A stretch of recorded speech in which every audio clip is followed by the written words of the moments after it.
Welcome to the DevReady Podcast, where we're helping non-techs build great tech. Today, we're joined by Evan, who has a big backlog of industry experience in a number of spaces, both technical, authoring a number of books in terms of innovation tools, why data science projects fail. He's currently the manager and director of Ubidy. Evan, thank you for joining us. There's plenty to discuss, but we'll dig in slowly and unpack your career and what's been in technical and also in delivering technical solutions or products into commercialization. Thanks for joining us. Thank you, Andrew. It's fantastic to join you today. First, I'd like to go to your background, how you ended up in the tech space and what drew you to this ecosystem of technology. I know you've been in the world of startups too, back in the day, supporting with a bit more high-tech technology, but talk a bit about your background, Evan. Yeah, look, Andrew, my background actually began a long, long time ago in this space, and it began through probably the one thing that scares most people off, mathematics. So I still remember in grade two, where the maths teacher gave me this test, and the whole class, not just me, but gave the whole class this test to do, and it was a speed test. You had to do it as quickly as possible. And I remember something in me, there was probably something competitive that wanted me to do it first. And so we got all the test rules sitting at our little wooden desk, our little pencils ready to go, not an iPad or anything like that. And the teacher said, go. And so I was racing down the questions, doing them all as quick as I can. And for some reason, I managed to, I think, finish this test first. And I ran up the front and handed it in and said, I'm done. And I think I got a reasonable result from there. And I think that kind of little test at that point in my life changed the direction of kind of what I was interested in. And then from then onwards, I developed this kind of interest for mathematics and the kind of the hard sciences, things that maths underpin. And so it was natural for me when I went to university in Queensland. I went to the University of Queensland to study a dual degree with a single major in maths and a double major in maths in the 2 degrees. And then from there going on to doing a Ph.D. in applied mathematics in game theory in Germany. So I left Australia at that point and went overseas and picked up my degree over there, and then actually moved up to Sweden after that to work in the robotics industry, programming robots and things like that in the automotive production lines. At which point, after 6 years of enjoying the cold, I decided I needed a bit of warm weather. I needed to warm up again, and came back to Melbourne All for right, a little bit. yeah, exactly. But I think the mistake was I came back to Melbourne thinking it's like Brisbane. No, wrong place. Definitely. So I came back to Melbourne, and I actually brought my wife with me, and she didn't know any better. She didn't know like how the differences in temperature and weather around Australia. So she came back with me to Melbourne.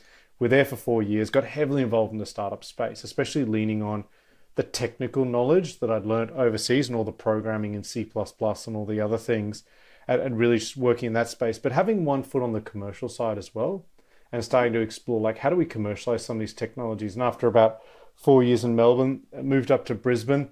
To which point my wife realized instead of 9 months of cool and rainy weather, you can have 9 months of warm and sunny weather. Yeah. And asked me, And the other 3 months are still okay. Yeah, they're not too bad. Yeah, They're a little bit hot and a little bit cool. That's it. yeah, yeah. That's brilliant. So you've done quite well getting out of Melbourne, and I think you said a pre-COVID off the call. So yeah, your timing was Yeah, good. I dodged it. I got out of there end of 2018, start of 2019. So pretty lucky. Oh, brilliant. Game theory. Tell me a bit about that because it's something that people can sort of dig in a little bit in terms of learning, especially when you're building technology solutions. Tell us a bit about what that meant when you were studying that space and what that's meant for your career because it can impact. Absolutely. Look, game theory is a fascinating area, absolutely fascinating. Whenever I tell people that I've got a PhD in game theory, you can see people's eyes light up. It's like, wow, I remember that. That was the most exciting thing I studied in economics and stuff like that. But from my perspective, there's two elements of game theory. So I got into it because of a proof that Lloyd Shapley did of the Shapley value. And he showed that it's this unique value that fulfills these 4 axioms. And the proof he did was just genius. It was insane. When you read the proof, it's like, how did he ever come up with that? It's almost like looking at a work of art in some national art museum. And you go, how did that person come up with that idea to paint that? It's the same as that in proofs. And you'll hear it from a lot of mathematicians that will describe the beauty of proofs, where just people come up with these genius steps that you don't know where it came from. And so that was kind of what got me into it. And then while studying game theory, the reason why I kind of moved away from it into programming was because game theory is a great theoretical concept to explore and understand. Practically, it's rarely used. So Okay. in the non-cooperative game theory space, which is an area that I didn't study, I did the cooperative. There are a few applications that exist, but it's not the way humans behave, and we've shown it over and over again. In fact, I teach a fourth year course at the University of Queensland, the bachelor in the BSAN, so business analytics strategy course. And there's a lecture I give on game theory, and I talk to the students. Okay, here's how you can actually apply this in real life, and it's not taking the mathematics and the equilibria and the different solution concepts. It's using the framework to recognize a situation from a game theory perspective, and then know, hey, I've seen this situation before. Here's how I use it. So that's kind of where I see game theory playing a role in the practical world of applications. In that practical example, can you dive in a little bit on the practical example that you give off in a uni course? Yeah, absolutely. So one example that I do in the university course is I talk about a set of organizations competing against each other, for example, in the petrol pricing space. And I say, look, what are the aspects of this game that you recognize that would help you define a pricing strategy? And so we sit down and we go, okay, so we can see the other competitors' prices, so that information's available. We can know their strategies, so we know the strategies that exist in the game. We've got a vague idea of the payoffs, the utility to each player within that game. And so based on this kind of information, we can say, okay, what kind of strategies would make sense? We're not going to compute a Nash equilibrium.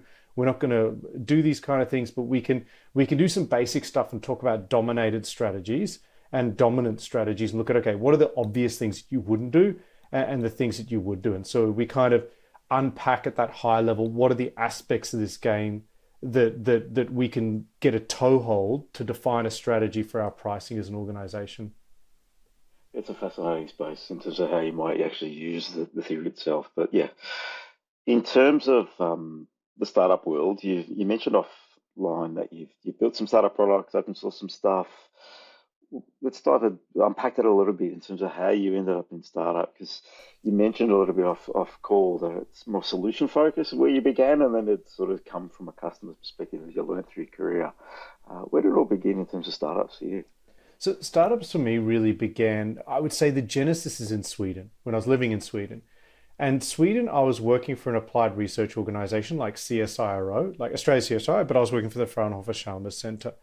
And while I was there, it's very much a well-planned, well-run organization where we have our research projects, we have our clients, we roll those tools out and they get value out of them.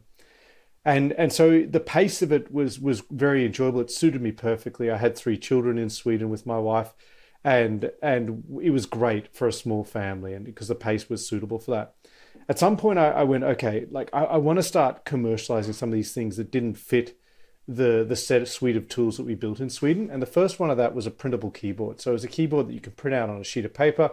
It used an AR marker, an augmented reality marker, and it combined a depth sensor in what Intel released as their RealSense camera to be able to print out a keyboard on a sheet of paper, and you could use it anywhere in space. So you could move it around and you didn't just have to put it on a table. And the thinking was, and the reason why I did this was back in Sweden, I had a Swedish keyboard and it annoyed me because the keys are different to an Australian keyboard. And so what I want to do, this was a solution to that. I can just print out any keyboard on the planet and I can just use it wherever I am. And I could even do it on a plane if I don't have space for a keyboard. I got the sheet of paper, I unfold it, put it on a book, and I'm ready to go. And so it really began there. Hey, can I turn this into a real product? Can I make this something? Now, unfortunately, the quality of the product itself, the Intel RealSense, wasn't quite good enough to get a really good user experience that people would enjoy. And the problem that I was solving probably wasn't enough to justify people using something that was substandard in terms of its user experience. But that really got me started. I kind of was like, okay, this was fun, building my own thing and developing my own technology. What can I do? And that happened to be the point in time when I was moving to Australia. And so I had a few different ideas that I wanted to try out that I'd come up with over time. None of those, unfortunately, worked, but also had a few friends that approached me and said, hey, we've got these kind of startups we want to do. And there's about 4 of them. And so I was kind of working in each of them and assisting them until one of them took off and then became kind of almost a full-time job where I kind of helped them grow the business about 4 times from where we were to where it got to. It's an interesting, fascinating space, the world of startups. You sometimes need to have multiple going on around you. And that might lead into your book a little bit, which was innovation tools and how you might test multiple things. You sort of did that in practical terms just then, while you were working on multiple startups at once. Tell us a bit about that book and where that stemmed from. Yeah, so that book also kicked off at the same time I was building that product, that printable keyboard. And it was written over 2014, 2015, and launched in 2016. So usually what I say with books is it's about 2.5 years of elapsed time for a person. So with my recent book, Why Data Science Project Failed, that was roughly half that because there were two of us writing. But each of the books that I've done somehow have taken 2.5 years. It's been kind of the rule of thumb. And that's probably because I haven't worked full time on them. It's always been a part of something else that's going on. Piecemeal doing it around everything else, yeah. Exactly. And so Innovations Tool, really the concept behind it when it was launched was back when I was in Sweden and the work we were doing, when we were innovating, we'd see that a key to that was really finding the cheapest and lowest risk way possible to be able to carry out innovations. And what I saw as the key to that was really a set of tools and new technologies that had arisen in the last 5 to 10 years before that book was written. Now the book is quite old. It's almost 10 years old now. And so if you read it, some of the ideas in there are going to be pretty old and are no longer going to be cutting edge. But back then, Relevant to the moment. yeah, back then when the book was being written, it was really this is what we were seeing and what we were using to drive more innovation by reducing the risk of failure, which meant that you create this virtuous cycle via having more money left over to try more innovations because each failure was costing you less. You're able to get things out the door. And so it really explored that idea via a number of examples of tools and stories in that space, and was really also scratching a bit of an itch for myself. Like I'd wanted to improve my writing. I'd wanted to do some writing. I'd already been doing a lot of blogs, really enjoyed it and thought, right, why don't I gather up some ideas? Why don't I write a book? Yeah, Let's do exactly. that then. And do that. Out of that book, if you'll take away just two or three concepts from that, what can you still take today if you're in the world of startup or in a business that needs to innovate? Effectively, we all need to. We can't stand still in this current environment. What are a couple of those key takeaways that you drove through the book? Yeah, look, the main takeaways are really on that, focusing on minimizing the effort to getting the feedback. So we know with the lean startup and books like that, the main concepts really kind of sit at the core of that for me. And I know not everyone agrees with my perspective, but for me, it's about a cycle time. So the lean startup really is minimizing cycle time to feed it back because there's so much Yeah, correct. complexity and we don't know what we're doing. If you know what you're doing, that cycle time can go way out. You can be using waterfall. If you work in a utility, it's no longer the case, but let's say 20 years ago when it was all coal-fired power plants and it was just straightforward. If you worked in a utility, you did a 5, 10 year plan because you knew what was happening. But in a startup, you did a 2 day plan or a week plan or something like that to try and gather more information. And that was always a strategy. How do we get more information? And so we knew that was the case. But the question around this was, what are the specific tools that exist to make that possible? How do we realize that? We understand the theory, but what tools exist to be able to reduce that cycle time and to get really fast feedback? And so one of the main things from the book was really, what are those sets of tools that I was seeing that could be useful to reduce that cycle time, to get it down Right. really low, to be able to drive innovation? Because as Thomas Edison said, innovation is 1% inspiration and 99% perspiration. And it's about getting in as many cycles as you can. Allegedly, he tested 10,000 different types of filament types before he got one that finally worked. And so it's how do you give yourself that opportunity to do 10,000 different times? And so that was really the focus of the book. And really the final chapter then kind of explored if we can reduce that risk of failure or that cost of failure as well, both of those concepts down to a minimum. What does that lead to from an innovation perspective? How much more innovation can we do? And they're kind of two of the main ideas that I explore in the book. And bringing it to probably to today's world a little bit, I know you would have had some tools that you represented in there, but today, if you're looking to do things fast and iterate on, you might start on a Figma wireframe to get feedback from. Then you might even go to bubble.io and produce a little app potentially as a feedback mechanism. There's many ways that we can drive this. If you're looking at AI, integrate with ChatGPT in some capacity, do some tests. There's different ways now probably than what you're talking about back then, but it's just keeping up to times with what's available in technology that you can iterate with potentially.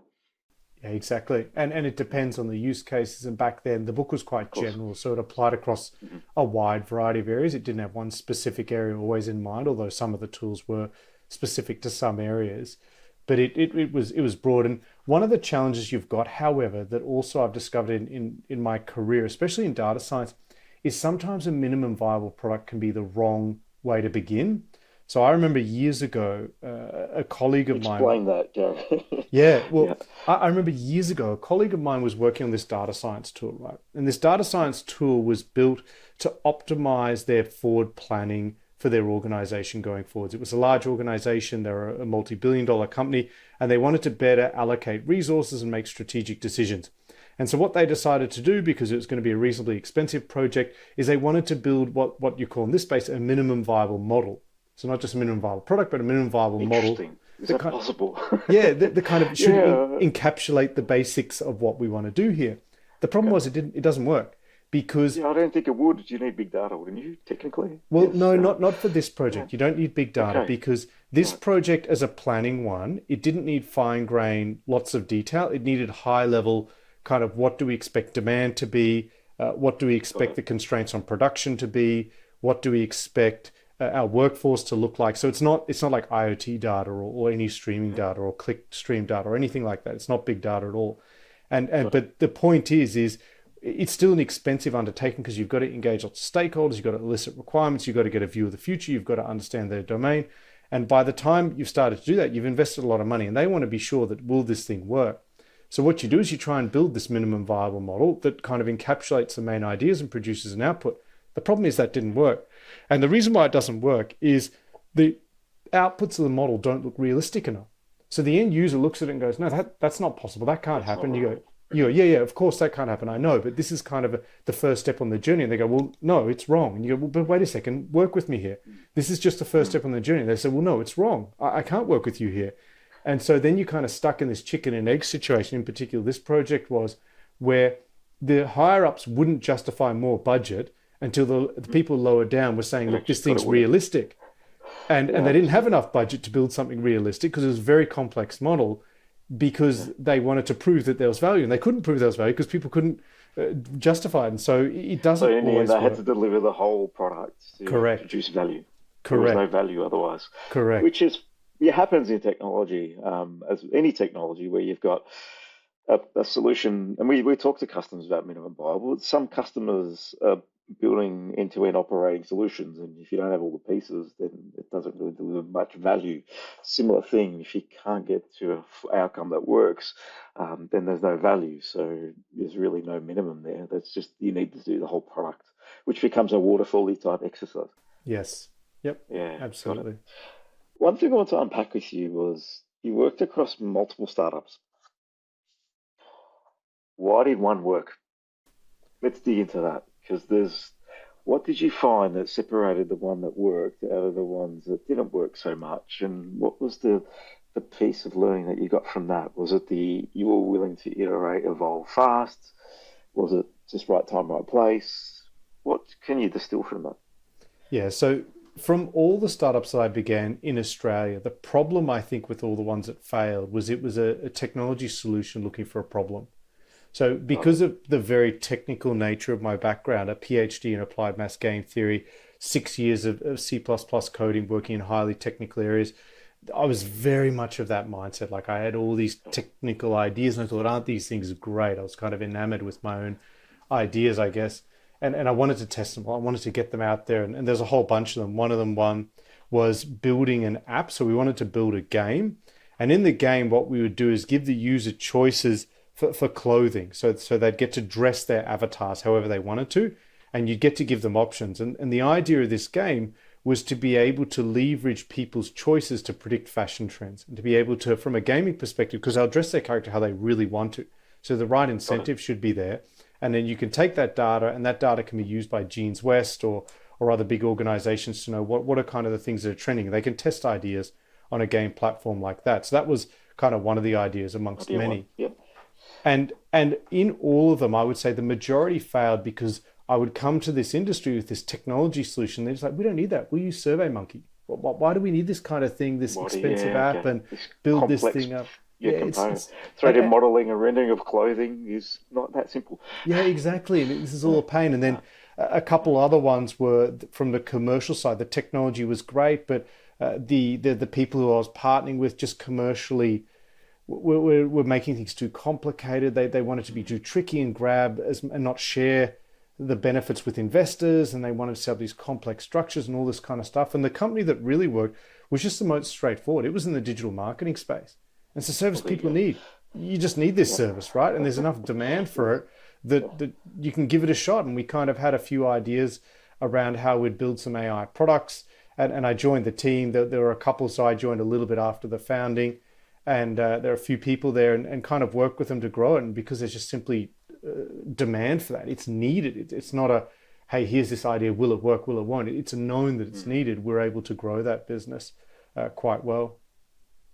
Yeah, sometimes it's easier to go after a solution or an application or business that people need, and it's just yeah, you've got a lot of competition, very different market, but you're not trying to carve out a unicorn type business. I think a lot of people talk about that and how do we build a $1 billion business. Start by building a profitable one first, is my advice there.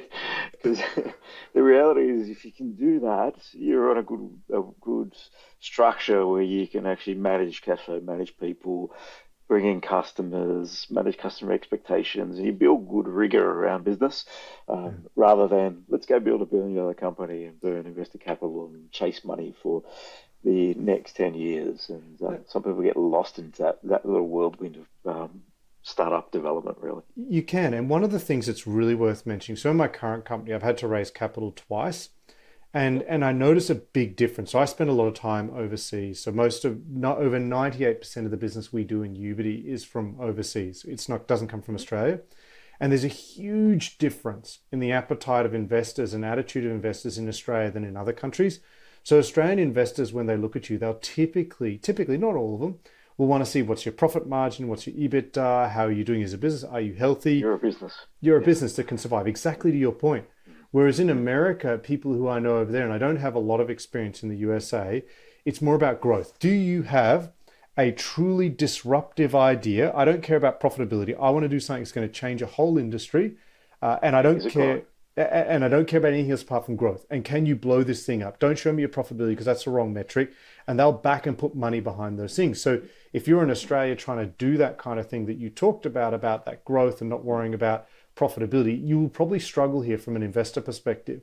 Whereas if Yeah, very you true. and you probably have to go to the States, so pick up your boat and pick up your house Hmm. and go overseas.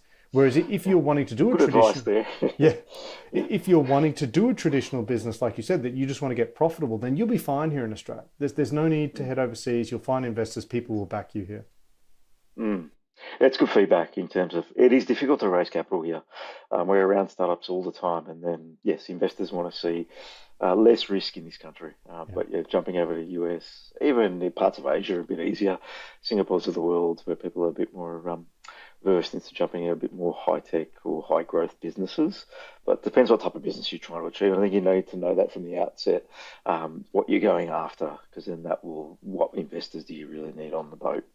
exactly. And it's not necessarily one to say one methodology is better than the other. Like you could see potentially if investors lose faith in the American system, that it all gets gutted and no one's got any money and they're not being profitable and they all fall over and go bankrupt. Whereas the Australian businesses, because they're profitable, get to keep surviving. I read this thing the other day about the difference between European and American VCs, where European VCs are looking like Australians, that profitability, that well-run business, that safe bet.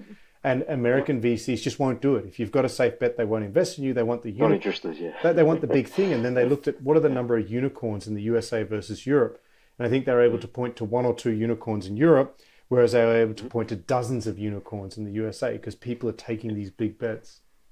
Yeah, they're having a go there. If you have more bets, you're going to have more wins. If you bet 1,000 times, you're going to get more wins than the person that bets 10. So that's the Absolutely. reality of this world. Yeah, got it. Your other book, let's talk a bit about that. So, why data science projects fail? It sort of wraps into why all projects slash technology product projects fail, but data science goes a little bit further in the world of there's a hype around AI. Clearly, it's everywhere. Everyone's a LinkedIn AI expert. It's fascinating what's going on that space, and what people are putting out there in the marketplace, but reality is they're supporting people in how to use ChatGPT, most of these people. Data science is a different world completely. It's been around for a long time. It's a science where we've got a lot of mathematics going on, data sets, building actual models from the ground up. Talk to me about that book, because when people really talk about that space, I don't think people understand what it actually means in terms of when you dig into real data science. Yeah, absolutely. So look, this book was a passion project for sure, and it was written by the global director of analytics at Walmart, Doug Gray, and myself. Okay. So Doug, I was very fortunate to work with him on this project. Not He's a not a bad person to work with in context of a book, I would imagine. Gives it a bit of absolutely. gravitas. And he's a luminary. And what I love about Doug is he's such a humble guy, and he's not out there, and he's not a well-known name, household name, because he's not out there promoting himself on LinkedIn all the time. He's building tools. He's responsible each year for hundreds of millions of dollars of cost avoidance at Walmart. He's already got $1 billion to his name there in 4 years' time working for them. So there's very few people globally that are like that. He's been part of teams that have won the Franz Edelman Awards in analytics, which is effectively the Nobel Prize for industrial analytics. He's done it twice. No one's done it twice. And he's got all these kind of recognition for the achievements he's had over his 35-year career. And as a part of the book, I guess both of us were facing some significant challenges in the data science space where we spend most of our time. And it was around incorrect expectations from executives. The expectations just getting ridiculous. It was just people wanted some AI. Give me some AI, as if you could just order it like a cake for a birthday Yeah, party. just pick it up and give it to me. Yeah. That's it. And we're just going to cut it and eat it and enjoy it. And it was just insane. And so we thought we've got to set some expectations. We've got to do something, because book after book after book was coming out with these breathless expositions of these successful projects that have changed the world, and everything's going to change, and we're all AI first, and we're this and that. And it was just frustrating. It was annoying. And so we just said we've got to do something to set some expectations. Otherwise, AI is going to suffer another AI winter like it's already had in the past. It's going to hit this point and people are just going to, this whole thing's overhyped. And so what we did is we kicked off on this project almost 2 years ago, and basically, look, let's put something together. But first of all, let's do some research. Let's understand, first of all, why these projects fail. And very fortunately, both me and Doug have a similar mindset. So he's an adjunct professor at Southern Methodist University, and I'm an adjunct at University of Queensland and QUT here up in Brisbane. And so we've got this very scientific approach to this. And so we both went and did the research and looked at, analyzed thousands of peer-reviewed articles, looked at hundreds of blogs, talked to our peers, and gathered up all the reasons for the failures, and also established the failure baseline, which turns out to be 80% plus, right? Which 80% is no different to technology projects, really. to IT projects now. Oh, Yeah, it's very yeah, similar. yeah, it's a huge number, and people don't realize when they walk into this space, you're talking 80 plus failure rates, and you need to just bunker down your expectations, slow down, don't rush into these projects, because that's just setting up for a path of failure, really.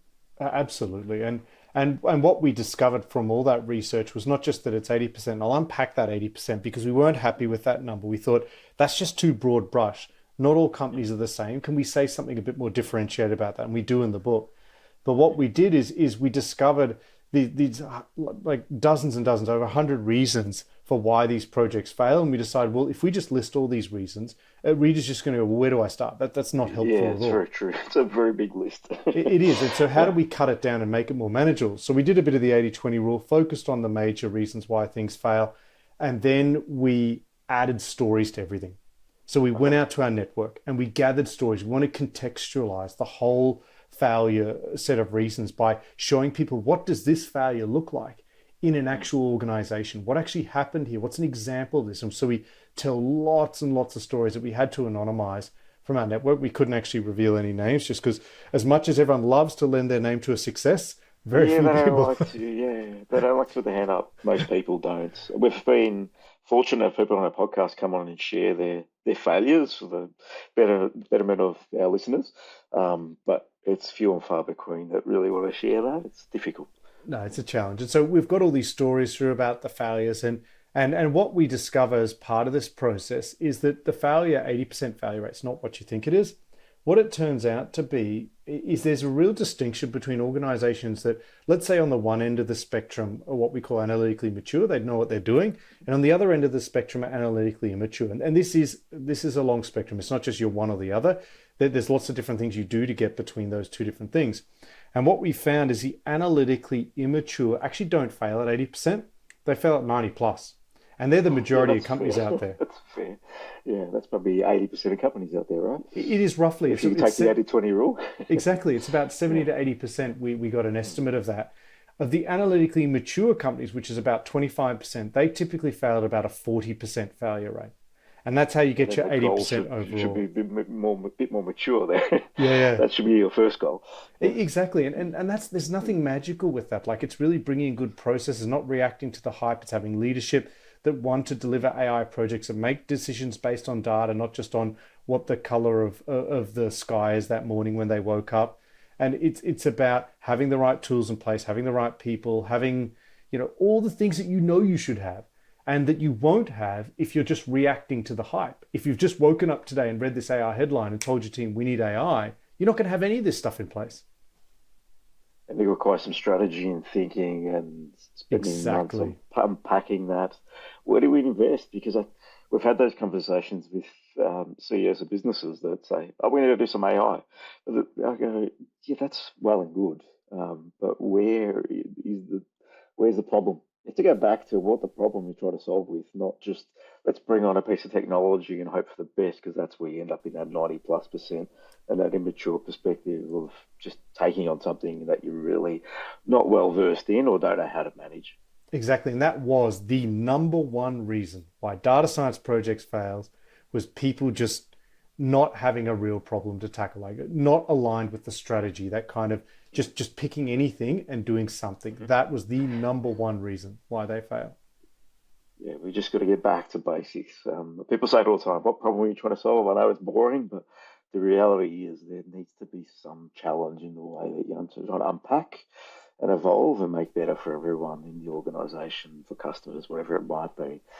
So yeah, that's always the first thing that we need to take along. Very interesting book. I'll go and read that book. I like to listen to books. Any chances an Audible out there? Yeah, so the Audible's coming out soon. So we've just Oh, signed. cool. It just Yeah, got launched about a week and a bit ago. So it was just yeah, launched, not even 10, yeah, just a bit over 10 days ago, less than 2 weeks. And so they've nice. just kicked off the Audible side of it, but I'm sure we can Yeah, provide a link to the listeners yeah. for those who want a physical copy, and an Audible one will be coming out soon.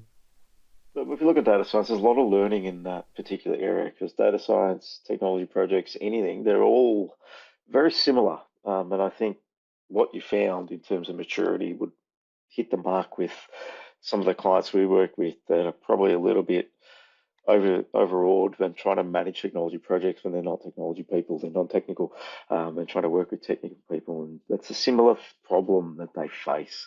And they have the right support from the teams and people around them, and they're setting yourself up to significant failure. So that's not uncommon in any project. There could be quite a bit of learning in there that I might unpack and talk about a little bit on the podcast as well. Yeah, absolutely. And look, one of the things that does differentiate data science projects from normal IT or software projects is the first is you do have a lot of advanced maths in there, right? And that's not necessarily a Mm. skill that the software team will have. You They can don't want to get have it. No, it's yeah, it's unique skill and it's a costly skill too. exactly right, and it's not something that everyone's got. So you've got some advanced maths. IT projects have change management, but data science typically have a lot more because you're automating someone's job now. You're really trying to lean in to the people side. Some IT projects, sure, they will automate aspects of work, but these ones here, their goal really is heavily to do that at scale. That's where an AI project adds value. It's at scale, delivering automation and better decision making. And so that's also a massive challenge. And finally, the biggest challenge that we're seeing on the AI and data science side that IT projects don't always have is incredible hype. Like in IT projects, you're probably not suffering. In Yeah, there's software no hype. projects, Yeah, yeah, it's just yeah, business as usual. yeah. It's very true. And the hype is just because I think it's more of fear of missing out. It is where the hype is coming from right now. What could we be doing? We're falling behind. Um, I think just start small. Just use some of the technology that exists. Get your people to understand it better. Build that maturity, like you just said, in terms of your business and your people, and then opportunities will open up as people know what to actually look for. That's probably the area that, like any IT project, it's a similar thing. We just got to spend some time learning the technology that's around us and evolving with it. It's so true. And that's one of the biggest questions I get from people. How do I go from zero to one, so to speak? How do I go from no AI to AI? And Mm. unfortunately, there isn't a silver bullet that can just launch you. I mean, you can take a risk and launch a big AI project, but your chances of failure are probably well over 90%. If you want to start doing AI, it's exactly what you said. It's why don't we go look at some data somewhere in the business? And usually all businesses have data in the finance space. If you don't have any finance data, you've got a bigger problem. Forget What kind AI of for business now. you have? Yeah, yeah, correct. If your finance data is a mess, whoa, okay, stop. Yeah. We need a different conversation. But if it's not, and hopefully it isn't, you've got some finance data, just start there. And what you can do with Mm. that finance data is start building yourself some dashboards, get a view over the past of the business, try and organize that data so that you've got it in a way that you can help make decisions. And that'll give you an intuition for data and how to work with it. And then once you've got that data and then got some dashboards, hopefully, the next step is start asking some questions about the future. So what could we do? How do we plan the next 3 to 6 months? And what that'll require is for you to forecast out revenues and cash flows and profit and things like that. And that'll then invariably require some analytical tools and begin with some really basic stuff like moving averages or some types of averages that you could understand. And from there, you can start building that maturity step by step. Once you've mastered each step, it won't be fast. You won't have it tomorrow, No. but at least when you do deliver it, you'll deliver it with confidence. And I think the point of it is not to be fast because that's where failure rates are a lot higher. And it goes back to your innovation piece. But what you just said there is around that innovation tool piece, that's just doing little tests that you can prove some momentum, get some value, and then evolve from there. It's not just go bang, let's do something that's big and we don't understand, which is going to need significant investment, and then your chance of failure is up the top end of town. Mm. Yeah, exactly. So it's, Yeah. you can take that risk if you have to, if it's a business imperative, go for it, but just bear that in mind that you're probably going to lose a lot of money and it probably won't work. If you're noticing this trend and you think the AI trend's here to stay, then all I'd recommend is start on that journey to slowly building your confidence and capability within the organization to leverage data, because that's kind of what underpins it. That makes sense of it. Just my last sort of question is to you. You come from a very technical background. You're now in managing director of recruitment marketplace. What gets you up in the morning? What excites you at the moment? Is it do you still the tech, or is it just you've turned into more commercial, from what I understand? What I really enjoy in the current business is a global focus, very much so. Like as mentioned, most of my business is overseas. I think over only 2% of our business do we do in Australia. It's a tiny, tiny Okay. percentage. It's How very do you little. manage that from Australia? Obviously, online's easy, but you travel quite a A bit, lot of or how does it travel. work? Yeah. Yeah. I just got back this weekend from 2 weeks in Saudi Arabia at a global AI summit where we actually did a book launch. And in 2 weeks' time, I'll be in Papua New Guinea for a week. And then after that, I'll be in Malaysia and Singapore. So traveling about a third of the year, I'm probably out of the Wow. country.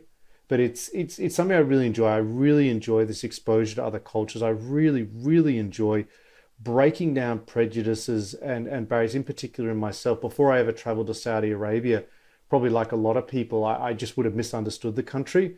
But after Mm. having been there now over the last 18 months and seeing the beautiful nature of those people, they're so hospitable and generous. They're so lovely. And what they're represented as in the media is so wrong and so far from the truth. It's just Fascinating stuff. wonderful to get that kind of experience. Actually, the world's a very different place if you switch off the news channels and you go out there and actually, Don't look at the news. The news yeah, is just whatever's wrong in the world. There's no positive at all. Yeah, exactly. we can always find wrong. But anyway, yeah, stay Exactly. away from that. So that's been wonderful. Just seeing so much of the world, being exposed to it as part of the job, and helping understand other cultures and breaking down that stuff. And for me, that really restores the level of humanity in the world. It's like, oh no, it isn't so scary and bad over there. Actually, if we all get up and get out of our seat and put some effort into getting to know the other side, you'll realize that Mm. there's just a lot of amazing people out there. Brilliant. Thank you for coming on today and joining us on DevReady Podcast. Unpack quite a few different things in there, and I think we could distill into one sort of topic next time you get you on, because I'd love to get you on again and dig in on specifics. But really appreciate you coming on, and good luck with the new role and driving that out and all the travel in between. So thanks for joining us on the DevReady Podcast. Absolutely. Honestly, it's an absolute pleasure, Andrew. Thank you for having me. Cheers, Evan.